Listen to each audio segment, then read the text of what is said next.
Donald Trump posts bizarre reply to tweet accusing him of stoking racism. Donald Trump has replied to a tweet accusing him of stoking racism by reiterating his campaign slogan, "Make America Great Again."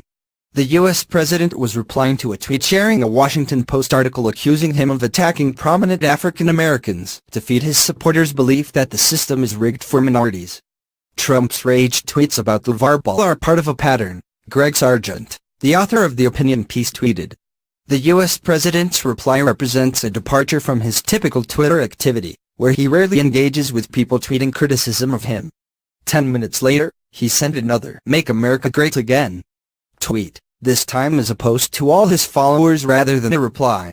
Mr. Trump had taunted Mr. Ball, the father of a U.S. basketball player detained for shoplifting in China, calling him an ungrateful fool.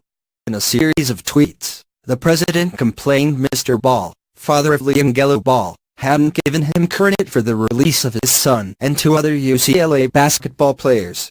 It wasn't the White House, it wasn't the State Department, it wasn't Father LeVar's so-called people on the ground in China that got his son out of a long-term prison sentence. It was me, Mr. Trump tweeted. Too bad.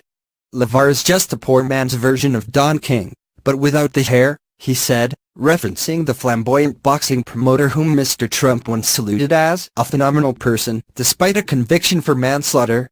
He also warned that Mr. Ball could have spent the next 5 to 10 years during Thanksgiving with your son in China, but no NBA contract to support you had it not been for his intervention. But remember LeVar, shoplifting is not a little thing.